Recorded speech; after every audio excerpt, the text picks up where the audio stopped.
buenas tardes.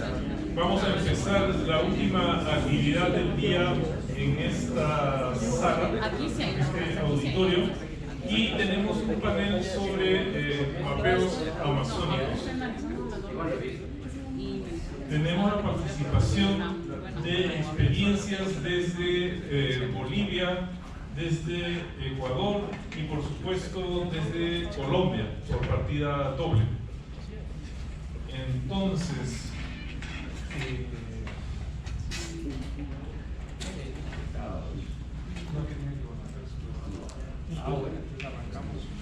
empezamos con don Leonardo Jiménez, director del COMOTE de UNAULA, quien nos va a contar su experiencia mapeando. Bueno, hola, ¿cómo están?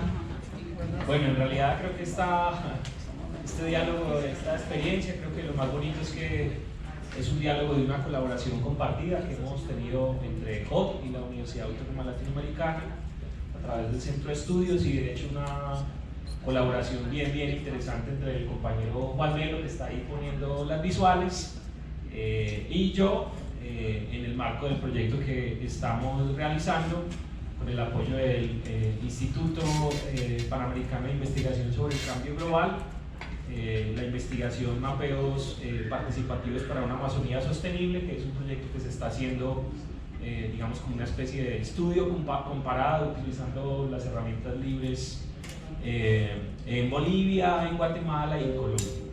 En concreto, pues a mí me ha correspondido, y también en el apoyo con Juan Melo, acompañar la experiencia de la comunidad Guairaría Tunsacha, el pueblo Inga en el sur del Cauca, la región de la Bota Caucana, conocida también como el Macizo Colombiano, un territorio bastante complejo por lo que significa en términos de la biodiversidad, la extensión del territorio, la región selvática, donde empieza el Amazonas, pero también por lo que ha significado este territorio históricamente en la dinámica de la resistencia de los pueblos indígenas pues a la usurpación de las empresas mineras extranjeras, pero también lo que ha significado proteger el territorio de la principal amenaza que ha sido el conflicto armado de la región. Quiero empezar contándoles un hecho histórico trágico que ha sido también parte del significado de este territorio. La vereda La Caravita, que es la que nosotros estamos haciendo colaborativamente el mapeo con el Cabildo Guairaría Tunsacha. Hace 5 años un misil, no se supo si fue del ejército, si fue del ELN, cayó en medio del territorio. Afortunadamente no hubo víctimas, pero pues obviamente son los tipos de situaciones que se presentan en esta región. Eso que están viendo ahí es el recorrido 360 de una de las visitas que hicimos Juan y yo al territorio cuando empezamos precisamente a hacer este proyecto de mapeo, que tiene la intención de ser un respaldo, un aporte significativo a la dinámica que está ahorita teniendo el pueblo Inga en esta región de gestionar ante la Agencia Nacional de Tierras toda la dinámica de la restitución de la potestad de su territorio. Para que lo comprendan un poquito mejor, los territorios fueron usurpados por los grupos armados, fueron vendidos a compradores privados. Obviamente esta tierra perdió la potestad de la comunidad y ahora el gobierno tiene que volver a comprar la tierra a los privados para devolverla a la comunidad. De eso trata el proceso. El pueblo Inga decidió no hacer este proceso contando como con los mapeadores externos que usan sistemas privados, sino que articularon con este proyecto precisamente para que ellos de manera soberana, autónoma, colaborativa puedan generar todos los datos para mapear su territorio y así pues tener todos los detalles que necesitan para avanzar en el proceso de la restitución de sus territorios. Básicamente lo que ellos han venido mapeando, porque en realidad no lo estamos haciendo nosotros, la labor nuestra fue de acompañar, formar, enseñarles las herramientas para que ellos hicieran el trabajo, y gracias a eso pues ellos hoy tienen mapeado gran parte de su extensión territorial, la división de las parcelas que están pidiendo para restitución de la tierra, las viviendas del Cabildo, los sitios sagrados, los afluentes. Es un territorio supremamente rico en ríos, y ha sido de verdad, pues para mí, muy hermoso, sobre todo en lo que significa el impacto que tiene el uso de estas herramientas en pueblos indígenas, descubrir cómo la comunidad se apropia de las tecnologías y asume autónomamente el uso de las herramientas libres como parte de su lucha por la defensa y la preservación de la biodiversidad del territorio. Entonces dejaría ahí como introducción ahí para que mi compañero Juan complemente. Juancho, ¿vas a hablar de cómo se llama lo mismo o todavía después de la otra experiencia? Al final si quieres. No, o sea, me refiero. Hable nomás. Bueno, listo. Entonces yo voy a tocar ahí tema de Santa Rosa, pero quiero llevarlo como un nivel un poco más general. Y es cómo podemos nosotros como comunidad y como técnicos que conocemos este tipo de herramientas generar proyectos de real impacto en las regiones. Entonces, nosotros pues, en su mayoría somos aquí latinoamericanos y los que vemos hacia este lado del sur, Bolivia, Venezuela, Brasil, Ecuador, Colombia, Perú, tenemos una particularidad, es que compartimos una región ecosistémica que es el Amazonas, que tiene gran importancia por temas medioambientales, principalmente de biodiversidad. Y siempre que hablamos de nuestros países y nuestras regiones, hablamos de carencias económicas, carencias a nivel de información. Es algo malo, pero a la larga termina siendo una gran oportunidad. Y por eso digo que nosotros en estos espacios podemos generar estos aprendizajes, compartir estas experiencias y poderlas llevar al territorio y solucionar problemáticas. Desde HOT y también con el compañero Leo hemos tenido la oportunidad, yo específicamente, de trabajar en 2 regiones en la Amazonía. Una, yo lo mencioné tal vez, los que estuvieron en el State of the Map del año pasado, en un territorio que se llama Araraquara, es en medio de la selva, un ecosistema un poco diferente a este. Esa experiencia fue muy buena y muy valiosa porque logramos generar diferentes datos cartográficos en una región casi inaccesible incluso para el gobierno, para las autoridades, territorios donde el mapa no existe. Una frase ahí que acuñé desde el año pasado de yo existo, luego estoy en el mapa. Eso no es una realidad para todos esos territorios que básicamente no existen en el mapa. Gracias a estas tecnologías pueden llegar a ser visibilizados. Este Street View que estaba presentando, por ejemplo, que para nosotros es muy común tener el Street View de Google de Medellín, Perú, Ecuador, Bogotá, ¿cuándo va a ir una casa de software comercial a tratar de llevar este tipo de recorridos? Escenarios muy cotidianos como ir a viajar a una región y no encontrar datos en ningún lado, pues nos los enfrentamos en este tipo de regiones. Y gracias a este tipo de proyectos se puede visibilizar las regiones. En el caso de Araraquara, perdón si estoy yendo un poco desorganizado, fue muy valioso a nivel de piloto y a nivel de generación de información, pero quedó como el pequeño salto, y es que la comunidad entienda la importancia de los datos geográficos. Se generaron los datos y quedó quieto, un poco muerto el proyecto. Como les digo, nos sirvió de aprendizaje y después llegó como la evolución, que es este proyecto maravilloso que hemos venido desarrollando de manera conjunta con Leonardo, porque las experiencias que habíamos tenido en el ejercicio anterior las aplicamos aquí a nivel de datos, a nivel de gestión del conocimiento y a nivel de involucramiento con la comunidad. El acompañamiento que ha hecho Leonardo es muy valioso porque realmente ha logrado que ellos se empoderen y empiecen a generar su propia cartografía. Nada hacemos nosotros si llegamos como colonos a estas regiones a levantar datos y nos vamos. La idea es que ellos sean partícipes de la construcción de datos en el territorio. Ahora, ¿cuál es el objetivo final? Y que yo le veo el potencial, al menos en Colombia. En Colombia hay muchas carencias a nivel de datos geográficos en las comunidades y en las regiones indígenas.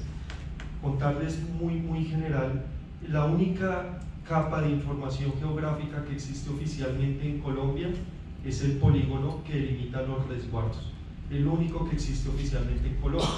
Es decir, en Colombia no existe un dato oficial de sitios sagrados, no existe un dato oficial de comunidades indígenas. Esto es una problemática gigantesca, porque imagínense ustedes que cuando se va a otorgar una licencia ambiental, la única herramienta que tiene el gobierno para saber si puede otorgar la licencia minera, de exploración, explotación, lo que sea, es la capa de resguardos. ¿Y qué ocurre? Que hay comunidades indígenas que están por fuera del resguardo. Entonces, cuando ya van a hacer la exploración, lo que sea, información, territorios indígenas que no se conocían.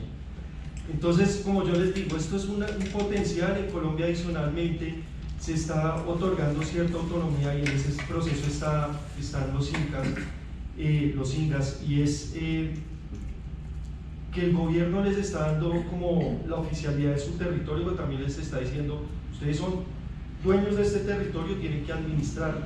Y esa administración conlleva algo que se llama planes de vida, que son como planes de ordenamiento territorial, pero en pueblos indígenas. No se puede hacer un plan de ordenamiento territorial sin información geográfica. Entonces aquí es donde otra vez existe esta necesidad muy puntual de estas poblaciones de ser capacitados y poder construir su información geográfica. Entonces yo solo quería decir que esto que son proyectos de pronto aislados tienen realmente un potencial, y que nosotros como comunidad podemos aportar demasiado a la preservación de este tipo de regiones y al desarrollo de manera sostenible de este tipo de regiones. Y dejo hasta ahí, y después si hay más preguntas, pues explorar. Gracias, Juancho. Nadie está grabando esto, ¿cierto? Sí. Sí. Bueno. Patricia. Tú, ese es tuyo. Perdón. Bueno, buenas tardes, soy Patricia Llanos de la Universidad Mayor de San Andrés de Bolivia. Sí, hemos trabajado, ahora estamos en el mismo panel porque estamos con el mismo proyecto. Es un proyecto que afortunadamente se ha dado el año con el Instituto Mexicano para el Cambio Global, y es una alianza entre las universidades de Colombia, Guatemala y Bolivia, perdón. Entonces lo que estamos haciendo, nosotros como en mi universidad sí tenemos mucha experiencia en la región amazónica, a diferencia de lo que mucha gente piensa. No sé si conocen el mapa de Bolivia, 53% de Bolivia es Amazonía, un 20% es valle. Entonces la parte que conocen, alguna vez han escuchado, el equipo altiplánico es una muy pequeña región, pues la ciudad de La Paz, que es la ciudad que pertenece a la región altiplánica. Entonces en Bolivia sí somos mayoritariamente Amazonía. Con estos procesos de cartografía y mapeo, lo que queremos hacer es, sí, lo que decían mis colegas, empoderar a la gente. Nosotros como país tenemos problemas de generar datos. Se nos ha suspendido el censo. ¿Por qué? Porque no tenemos datos concretos para trabajar, no tenemos cartografía. ¿Y qué hacemos? Hay una entidad que es la encargada oficial de generar estos datos, el Instituto Nacional de Estadística. Y en Bolivia solo se trabajan con datos oficiales, como me imagino en cualquier país. Pero afortunadamente, de todo el territorio boliviano tenemos 341 municipios, que es la división política administrativa. Cada municipio tiene la potestad de generar sus propios datos, porque por ley cada 5 años tienen que hacer una pequeña planificación interna. Entonces es imposible planificar con datos de hace 10 años, 12 años, y la gente no sabe. Por eso se repetían los mismos POAS, que son los planes operativos de municipios, de lo que ibas a gastar o cómo te proyectabas hace 5 años. Es un proyecto piloto de generar información, generar datos con estos municipios. Municipios que albergan no solo 2 comunidades indígenas con las que trabajamos actualmente, que son los tacanas y son los esejas, perdón, los moceteles. Existen esejas, existen un montón de comunidades, pero solo hemos escogido 2 para este proyecto piloto. Entonces, nosotros habíamos contactado a gente y les decíamos: mire, ¿le interesa hacer esto? Lo que decía Leo, nosotros no hacemos el trabajo, les enseñamos las herramientas y vemos, y ellos si le ven la utilidad de apropiarse de estas herramientas, de pedirnos alguna otra instrucción, y también les mostramos dónde está la tecnología. Entonces ellos pueden mapear y generar datos. Este pequeño video es el que hemos hecho a las ellos han hecho las jovencitas, una jovencita tacana que vive en la región, una que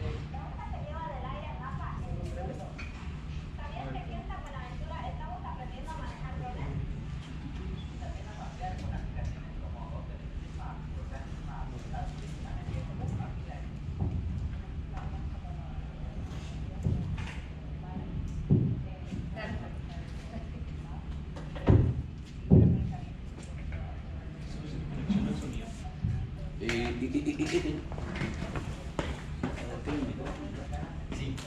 Entonces esos jovencitos de la población indígena y también otros que viven ahí y que estudian, no son indígenas pero son comunarios de las confesiones de la región amazónica.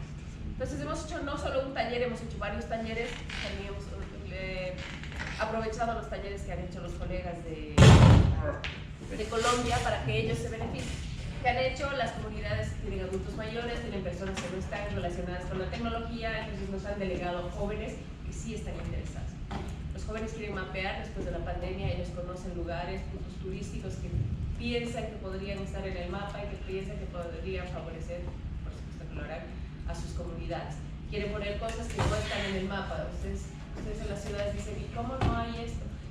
En regiones alejadas, con baja conectividad de infraestructura, o sea, los caminos son de difícil acceso, baja conectividad tecnológica, difícilmente le va a llegar a una de estas personas a su comunidad el internet, entonces hay que ingeniárselas para sobrevivir. Entonces parece como que no parece una historia de ficción, pero es la realidad que se vive en regiones de periferia. Entonces esas regiones alejadas, desconectadas por vía terrestre y por vía digital, sí necesitan apoyo. Estamos viendo este piloto. Tenemos también ahí unos productos, unos Tasking Manager que hemos creado para ellos, hemos llegado 2. Y tenemos el apoyo que va a estar hasta el próximo año. Entonces queremos no hacer solo los mapas, lo que decía, queremos transmitir este conocimiento, queremos que ellos se empoderen, no solo se empodera a la gente que está trabajando en temas de territorio, temas de las mujeres que tienen ahí sus tejidos, artesanías, que pueden ubicar un punto, que pueden identificar un punto, mostrarse hacia, no sé, es como una ventana al mundo, generar información en el mapa. Entonces,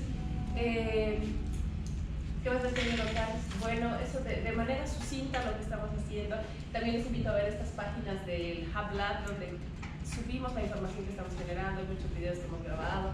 Este es el segundo taller y en el primer taller hemos tenido la colaboración del equipo humanitario, que ha venido uno de los expertos en drones, se ha traído dos voluntarios bomberos, nos hemos llevado a los voluntarios bomberos de la ciudad de La Paz, que están encargados para apoyar a estas regiones cuando tienen problemas. Entonces hemos tenido unos talleres grandes y esperamos que la comunidad esté asimilando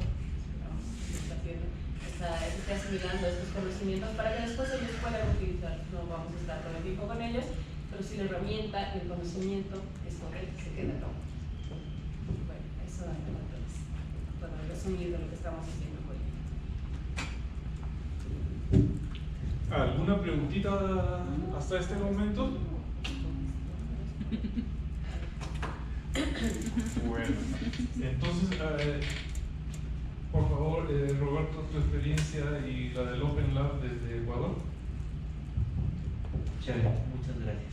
Yo soy Roberto Chávez, soy parte del equipo de Open Lab en Ecuador. Somos un laboratorio de innovación social abierta y cultura libre. Y quiero ponerles un poco del contexto de lo que sucede en la Amazonía ecuatoriana.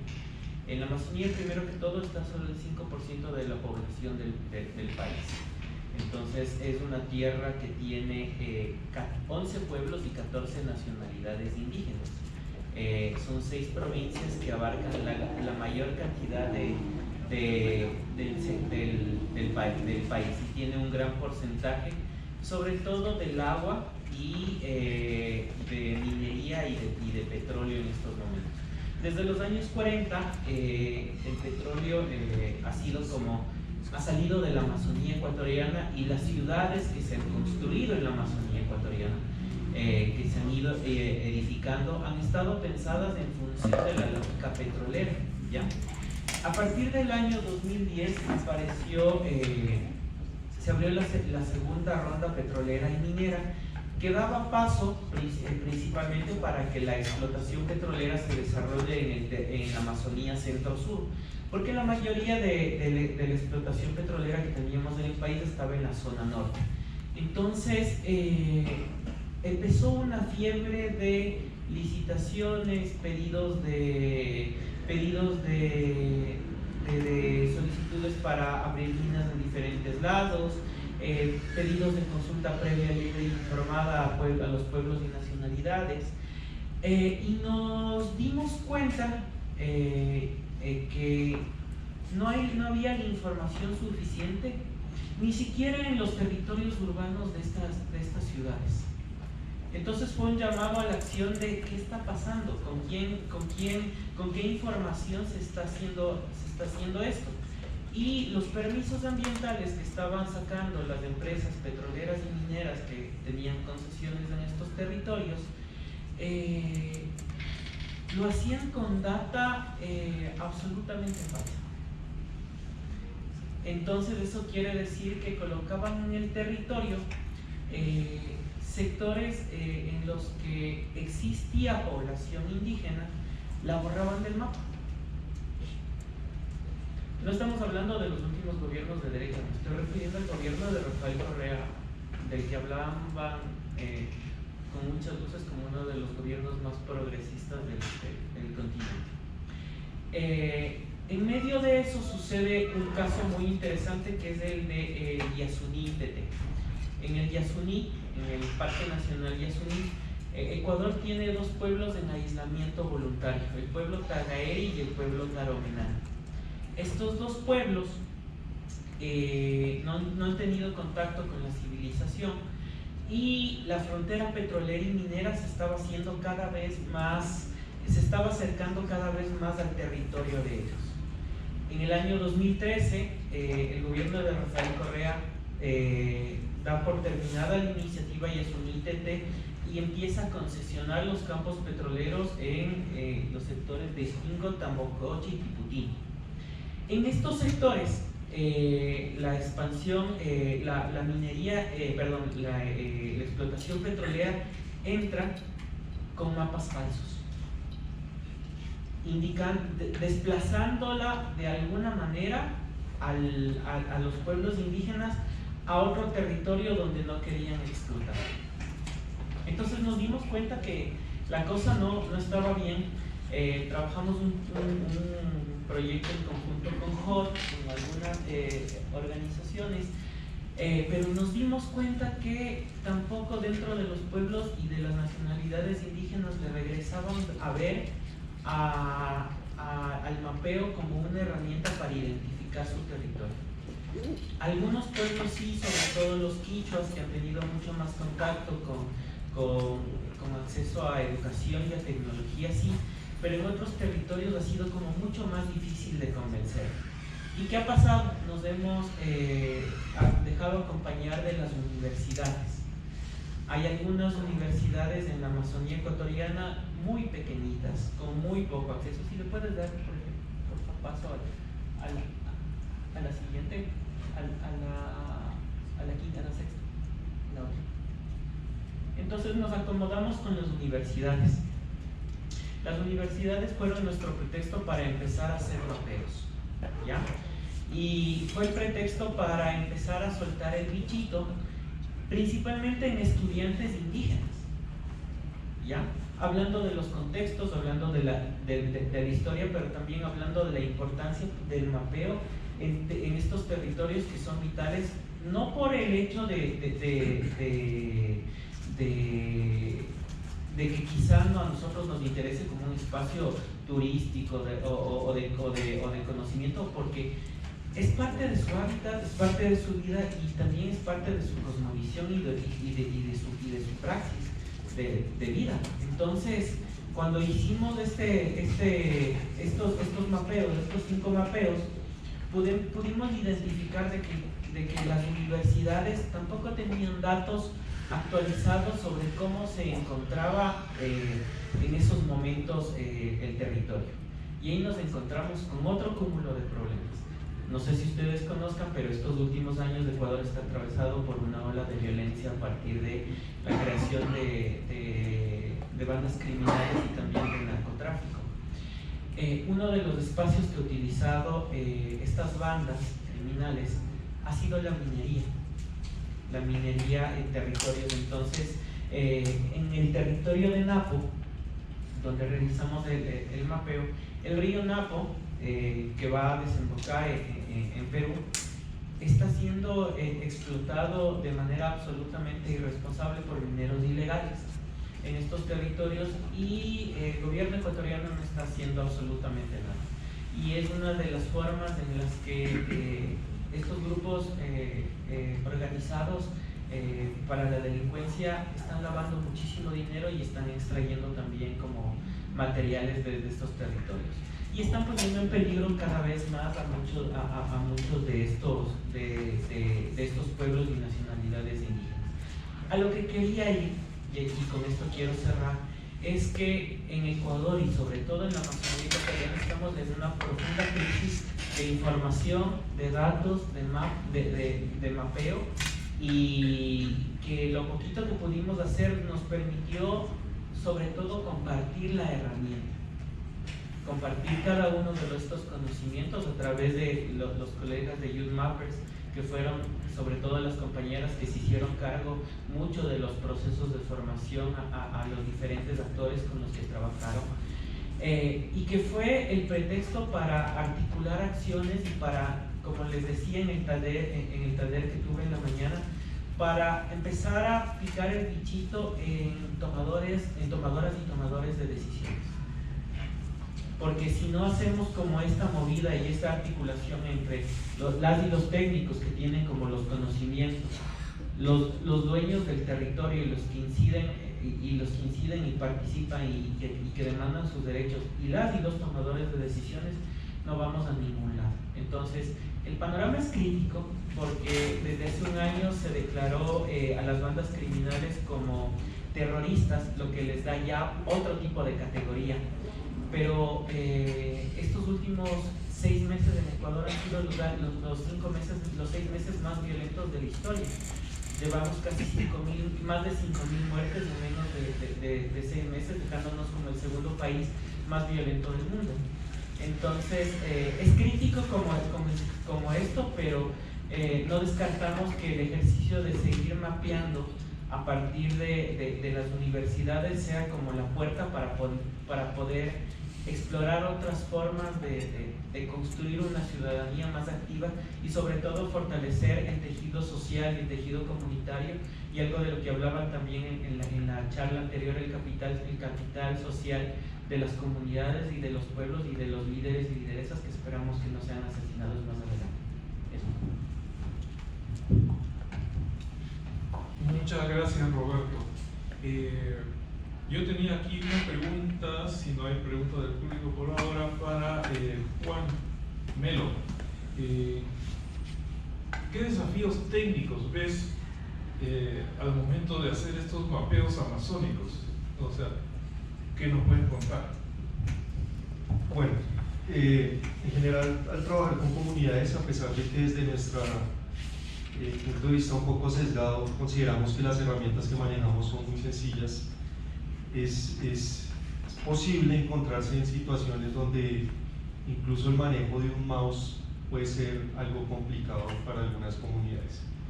Me sucedió en uno de los 2 viajes a la Amazonía, donde en mi mente me han dicho que ellos ya sabían de sistemas de información geográfica porque han recibido algunas capacitaciones. Me llevé la sorpresa el primer día de que incluso yo les decía descarguen tal app y ellos no sabían descargar una aplicación en el celular. Estas apps que piden el registro con un correo electrónico, ellos pensaban que estaban creando un correo electrónico en ese momento. O sea, ese tipo de cosas son muy comunes y tal vez la primera vez que uno se enfrenta a esos escenarios pues es una sorpresa. Entonces tenemos que, como docentes, aquí creo que somos los profes, los 4, aterrizar mucho más nuestro lenguaje. Sabemos que nos debemos a diferentes organizaciones donde hay que cumplir con unos tiempos mínimos, ¿cierto? Porque el tiempo es dinero, pero hay que entender que cuando queremos trabajar con este tipo de comunidades tenemos que manejar unos tiempos especiales de sensibilización, si a la larga lo que queremos es que el conocimiento que queremos dejar efectivamente quede en los territorios. Por eso yo otra vez resalto mucho el trabajo que se está haciendo con Leonardo, que es ese trabajo de acompañamiento. Entonces, sí, considero que es eso, el tema de la sensibilización simplemente. Y lo otro que hemos hecho con Leonardo y que incluso también lo hice en mi primer viaje, es sacarnos de la cabeza el concepto de que vamos a poder generar como un conocimiento homogéneo, porque allá uno lo que tiene que hacer es identificar perfiles. Entonces habrá ciertas personas que se les facilita mucho más la tecnología, entonces estas personas son las encargadas de pronto de que empiecen a hacer el tema de Mapillary o mapear en el ID. Hay personas de edad que la parte tecnológica se les dificulta, pero son los que mejor conocen su territorio y lo pueden llevar a uno a hacer los recorridos.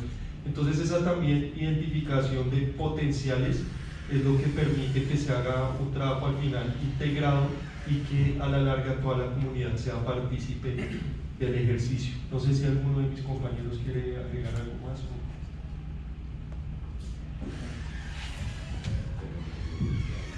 Sí, solo corroborando, nosotros también tenemos ese problema y uno dice, la gente tiene un celular, no, hay personas mayores que no tienen el celular inteligente, que no tienen internet, solo lo usan para llamar, pero sí quieren aprender, entonces venían a los talleres, ¿cómo es? Se desesperaban, ¿no? Dice, hay gente que ellos delegado, que nosotros les hemos capacitado un poco más, han decidido y han asimilado de mayor forma, de manera más rápida, y esperamos que ellos también en sus comunidades con más paciencia puedan hacer esto. Sí, y hablando de eso, me olvidé de mencionar, se necesitan herramientas que sean muy amigables. Nosotros hemos hecho la práctica para incendios forestales, que tenemos muchos en la Amazonía, con ChatMap, cuando vino un colega de Emilio de Humanitario Map, y él nos había ayudado. Entonces, ese tipo de desarrollos que son amigables, porque casi todos usan WhatsApp, nos ha facilitado, ¿no? Hemos creado un grupo, los comunarios tomaban una foto, ya no tenían que georreferenciar y mandaban, teníamos un grupo, y en una de las aulas de la universidad, que tenemos ahí unas estaciones experimentales, podíamos recibir la información. Entonces, esa dinámica de facilitarles también con este tipo de aplicaciones nos ha servido mucho, especialmente en el norte de La Paz, en Bolivia. El tema de comunicación es como muy importante alrededor de eso. Nosotros nos dimos cuenta que la gente de la Amazonía utilizaba Facebook. Entonces, para nosotros es muy 2010, pero para ellos estaba en estos momentos como parte de transversal de su eje de comunicación. Entonces empezamos a comunicarnos a través de grupos de Facebook, y era la lógica sobre la cual podíamos compartir información, podíamos compartir las herramientas. Y claro, el tema de conectividad muchas veces termina siendo terrible, y lo que terminamos haciendo es poniendo en una USB-C, y lo compartíamos como si fuera un programa y que lo puedan instalar de manera sin necesidad de descargarse. Entonces optimizábamos, llevábamos unas 5 USBs y simplemente la compartíamos así, porque a veces se les complicaba el uso. Entonces intentábamos simplificar eso. Y para finalizar, creo que en el proceso de educación y de formación alrededor de los temas, nosotros también reforzamos en el ejercicio de que lo último que le entregábamos a los colegas era la herramienta. Siempre hacíamos como un ejercicio de entender el contexto o de contar y de dialogar a través del contexto sobre el cual y de las necesidades sobre las cuales se necesitaba mapear. Eso. Bueno, yo solo agregaría que creo que también es muy importante pensar en la dotación tecnológica. Estos territorios no tienen, bueno, en Santa Rosa le preguntamos al gobernador qué computador tenía para trabajar, y como decimos acá, un tiesto. Drones no hay, los equipos, bueno, los celulares que tienen creo que de pronto navegan WhatsApp, pero para hacer cosas un poco más elaboradas en estas aplicaciones se hace difícil. Creo que también hay un tema ahí con la posibilidad de buscar que estas comunidades tengan una mínima infraestructura, porque si no igual seguimos sosteniendo unas relaciones de dependencia a los momentos en los que podemos ir, llevar un dron, tener otros equipos. Las herramientas son libres, pero requieren de dispositivos tecnológicos para ejecutarlas. Creo que también es una necesidad en la que hay que trabajar. Y quiero insistir que quizás no tiene que ver con la tecnología, pero sí con la mediación pedagógica, para mí es muy importante insistir con estrategias. Bueno, aquí he ido entendiendo muy bien cómo funciona el tema de la creación de nuevas etiquetas o etiquetas que representan sinónimos o algo así, pero creo que para los pueblos indígenas es algo muy importante. En el territorio de Santa Rosa yo le pregunté a la comunidad cuántos hablantes quedan del idioma inga y quedan apenas 5. Cuando los perdamos es un idioma que va a entrar en crisis de desaparición y solo hay 3 regiones del sur del Cauca donde todavía se habla el inga. Y en ese sentido creo que también hay un llamado importante a la comunidad a cómo pensar a partir de todo lo que ha generado OpenStreetMap, cómo se hacen contribuciones también para hacer, en mi caso yo lo comprendo como una mediación cultural. Entiendo este tema de que la universalidad del sistema es el inglés, el español, pero estamos hablando del mapa libre del mundo. Y el mapa no va a ser absolutamente libre si no pensamos en condiciones de inclusión para esos territorios y para esas comunidades. Entonces me parece que eso requiere innovación tecnológica, metodologías. Ya para la tecnología nada es imposible, entonces creo que es un poco más un trabajo de voluntad, ¿no? Los indígenas hacen el esfuerzo de ubicarse en el sistema de etiquetado, pero sí que hay elementos que les cuestan mucho trabajo porque hay connotaciones particulares. Entonces me parece que esos ejercicios de adaptación, actualización son supremamente necesarios. Gracias. Quería cerrar con una pregunta que cualquiera puede responder, o todos si gustan, y es el tema de que por más que hagamos esfuerzos en mapear zonas amazónicas, pueblos amazónicos, la Amazonía en general y nuestros bosques son demasiado grandes. Hay muchas poblaciones a lo largo de los ríos, entonces, ¿qué ideas, qué propuestas podrían hacer ustedes para poder seguir haciendo este tipo de actividades, ¿no? Porque al final esto requiere un financiamiento que no siempre hay, no siempre está disponible y bueno, es el insumo que se necesita para llevar la tecnología a estas zonas.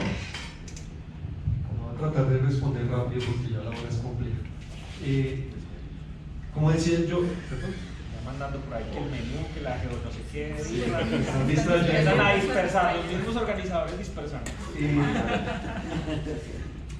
No, bueno, por eso decía al principio que hay una gran oportunidad porque es una región que tiene una alta importancia a nivel global.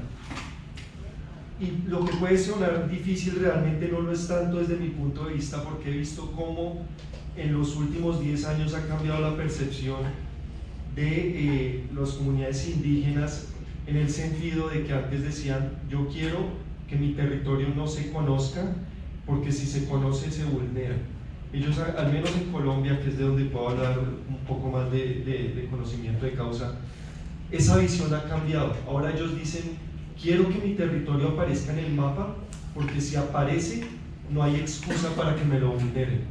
Entonces yo creo que digamos estos ejercicios que hemos venido haciendo con Leonardo y el previo que también hemos trabajado con HOT pueden empezar a crecer y se pueden replicar de manera muy sencilla si hacemos difusión de los mismos.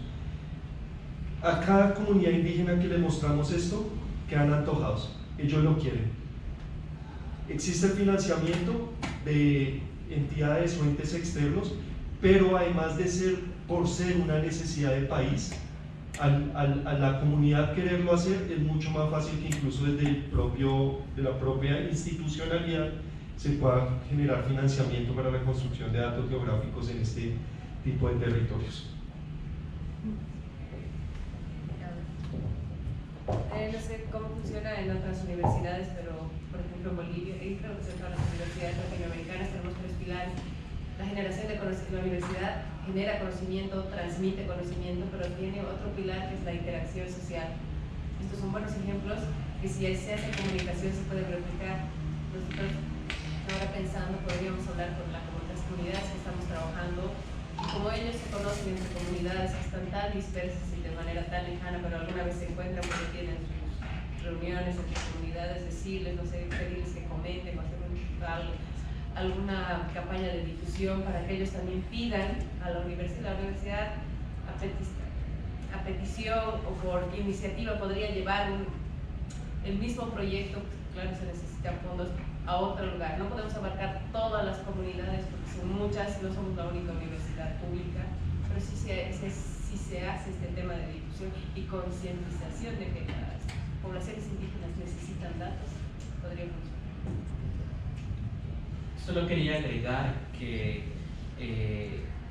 termina siendo como también una urgencia también para algunas comunidades, pueblos y nacionalidades el tener datos actualizados, porque sus propios, al ser soberanos de su territorio, inclusive dentro de la administración territorial, son elegidos de ellos mismos y ellas como autoridades políticas necesitan esos datos y son fundamentales inclusive para los presupuestos que se desarrollan cada año. En Ecuador tenemos la ley amazónica que debería destinar cerca del 5% del excedente petrolero a estos territorios, pero sin esos datos el gobierno central sigue entregando lo mismo desde hace muchos años. Entonces también es un ejercicio político de decirles, esta actualización de datos funciona para que los presupuestos mejoren y para que la política pública que ustedes pueden proponer desde su territorio se vea mucho más fortalecida y de una u otra manera termine desembocando en obras, en infraestructura y en capacidades y habilidades para la gente del territorio.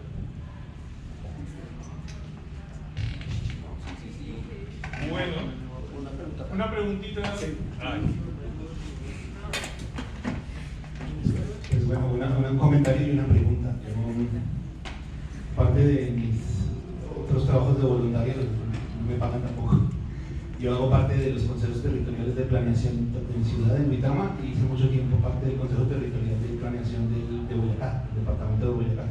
Allá tenemos en Boyacá la comunidad UPA, que no hay mapa, o sea, ya no hay mapa de nada.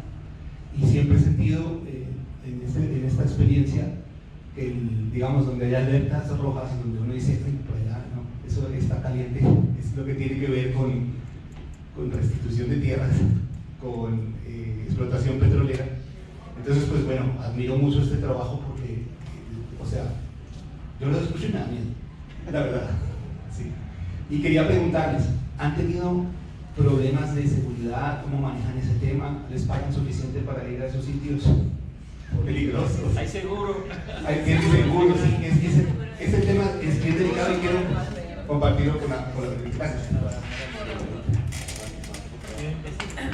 Bueno, en la segunda visita a Santa Rosa, que Juan lamentablemente no nos pudo acompañar, al gobernador lo llamaron, que lo vieron volando drones. Finalizando la tarde, pasaron muchas cosas. Un chico de la comunidad se suicidó en medio de la jornada de mapeo, una situación de crisis que no se pudo contener. El gobernador, obviamente, con un sentimiento de culpa, porque en la dinámica de ellos y en su forma de verlo, son responsables de todos los que son comuneros. Y al día siguiente de que se suicida el chico, terminando la jornada, llaman al gobernador que lo necesitan, y yo pues obviamente no entendí nada, todo el visaje, y lo llamaron que porque estaban volando drones en el aire. Obviamente hay digamos unos acuerdos, ¿no?, de convivencia, porque no es un territorio que sea de confrontación armada, pues precisamente porque al grupo no le interesa que el área donde se resguarda se vuelva zona de confrontación, pero sí hay dinámicas de control. Nosotros pasamos por La Vega, el primer viaje a las 5 de la tarde, y es un pueblo fantasma, porque a las 5 empieza el toque de queda del ELN y a las 6 empieza el toque de queda del Ejército. No es Santa Rosa, pero es la vía de entrada, y empieza la trocha, que es el pedazo más tenebroso. Por eso no fuimos, Andrés, por eso no te invité. No me lo perdona. Entonces, claro, es bastante complejo, hay una tensión permanente en esas dinámicas. y obviamente a ellos como jurisdicción indígena en sus propias convicciones de la defensa del territorio, ellos tienen su guardia indígena y su propia manera de legislar el territorio, hay unos acuerdos y pues yo creo que el gobernador, no sé exactamente qué le dijo, pero comprendí algo así como que esta es jurisdicción del resguardo y acá no se mete, y vamos a volar drones por esto y esto y esto, y el compañero no tiene nada raro, es una universidad que nos apoya. Yo lo asumo tranquilo porque pues yo he trabajado en territorios de conflicto mucho tiempo, entiendo cómo son esas dinámicas, pero sí que es un riesgo, sobre todo lo de los drones, que ustedes ya saben todo lo que implica también ahora en todo esto de las políticas de la seguridad y todos los atentados que se están presentando con drones. Creo que es la situación más problemática quizás. La primera vez no llamamos tanta atención porque nos fuimos más lejos, estábamos muy apartados. En este segundo viaje, como nos faltaba el extremo norte de la zona, digamos, del poblamiento urbano del Cabildo, pues sí dimos más visaje, básicamente. Y un cerro que es más cerquita, el cerro del frente, seguro nos vieron. Bueno, uno va armando el rompecabezas porque además los indígenas, por no causar zozobra, no le cuentan a uno todo así como nosotros que somos chismosos y venga, ¿qué es lo que pasa? No, tranquilo, hermano, que la tierra nos cuida y hicimos los ritualitos al comienzo del... Sí, es así. Entonces, claro, uno se va adaptando. Entonces yo lo único que dije, gobernador, ¿pero qué pasó? Yo, tranquilo, que hubo armonización por la mañana y todo va a estar tranquilo. Pero es un nivel de riesgo. En mi caso, pues yo estoy amparado por la institución. Creo que el seguro médico cubre alguna cosa, pero no creo que las situaciones más fatales, pero en mi caso particular, pues es un riesgo que yo asumo también por convicción personal, ¿no? Pues es mi trabajo, pero lo hago porque creo que hay que hacerlo, porque es importante y porque pues, no hay nadie acompañando a esos pueblos. Bueno, nosotros, ahora hay por lo menos un tejido de organizaciones, pero sí que es una situación problemática que implica incluso, yo no sé si Juan vio que nosotros mandamos el protocolo del primer viaje, ahí hay unas pautas y yo le mandé copia al equipo de él a quien llamar por si no saben de nosotros, bueno, cosas mínimas pero que creo que sí hay que tener en cuenta cuando trabajamos en estos territorios, y sobre todo entender que acá no es como el mapeador típico en el centro de la ciudad o en un sitio turístico, saco mi celular y empiezo a grabar, a tomar fotos. Hay que ir al ritmo y según las pautas de la comunidad, porque hay un momento para todo, porque ellos son los que entienden esas dinámicas. Nosotros seguimos siendo forasteros, habituándonos a unas formas, a unos ritmos, a unas maneras de hacer, pero sí que es cierto que es un riesgo, pero creo que ahí es más la convicción personal la que prima. El viaje de La Vega a la entrada de Santa Rosa es un poco tenebroso, la verdad, porque uno sabe que hay una zozobra permanente. Ellos dicen, no salieron, pero ellos lo dicen riéndose, no salieron, es que no hubo retén. Y yo, bueno, listo, nos salvamos. Pero sí, es complejo. No quede más tranquilo. Sí, nosotros también nos da miedo. No, pues claro, es que hay que entender que son riesgos controlados. Yo eso le explicaba un poco a Hot desde mi primer viaje a Araraquara.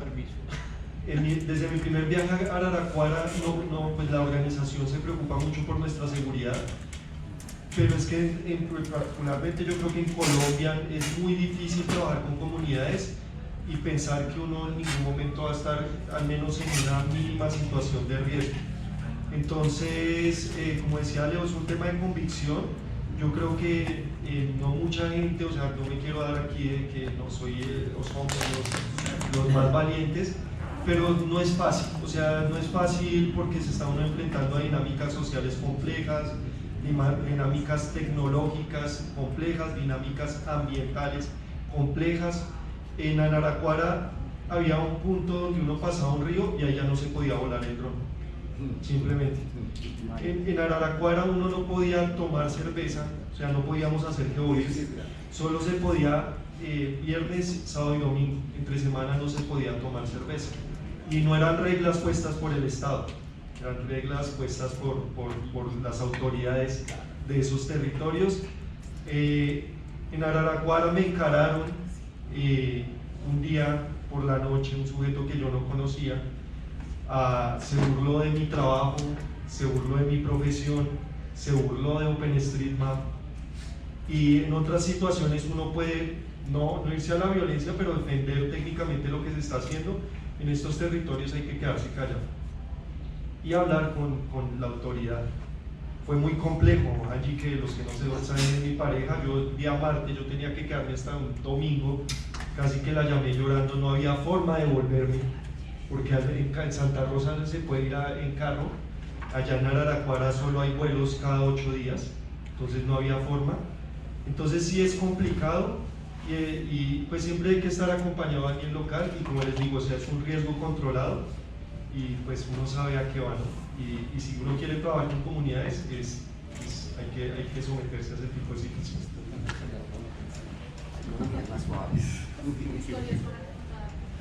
Quería agregar que en este último tiempo hemos notado que existe influencia de las mineras y petroleras que están ingresando a los nuevos territorios.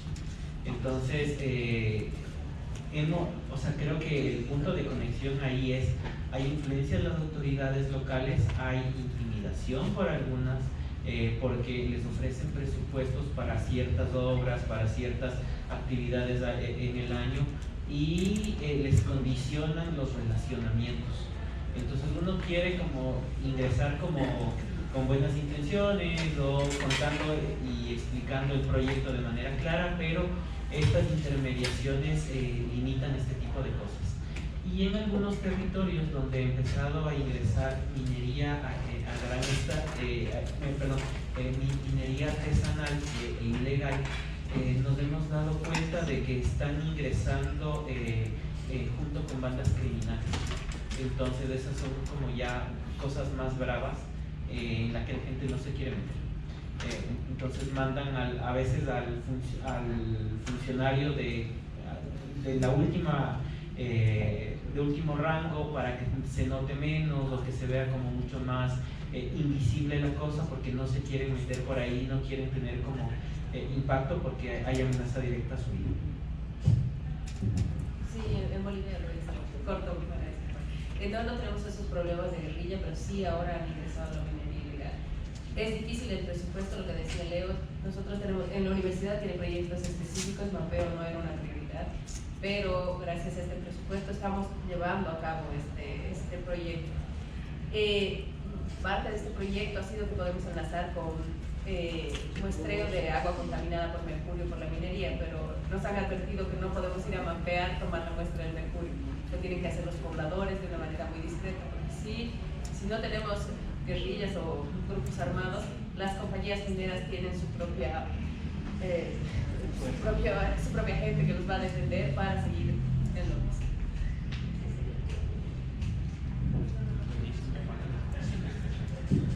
Bueno, si no hay más preguntas, un aplauso por favor para Patricia, Roberto, Leonardo y Juan. Gracias a ustedes.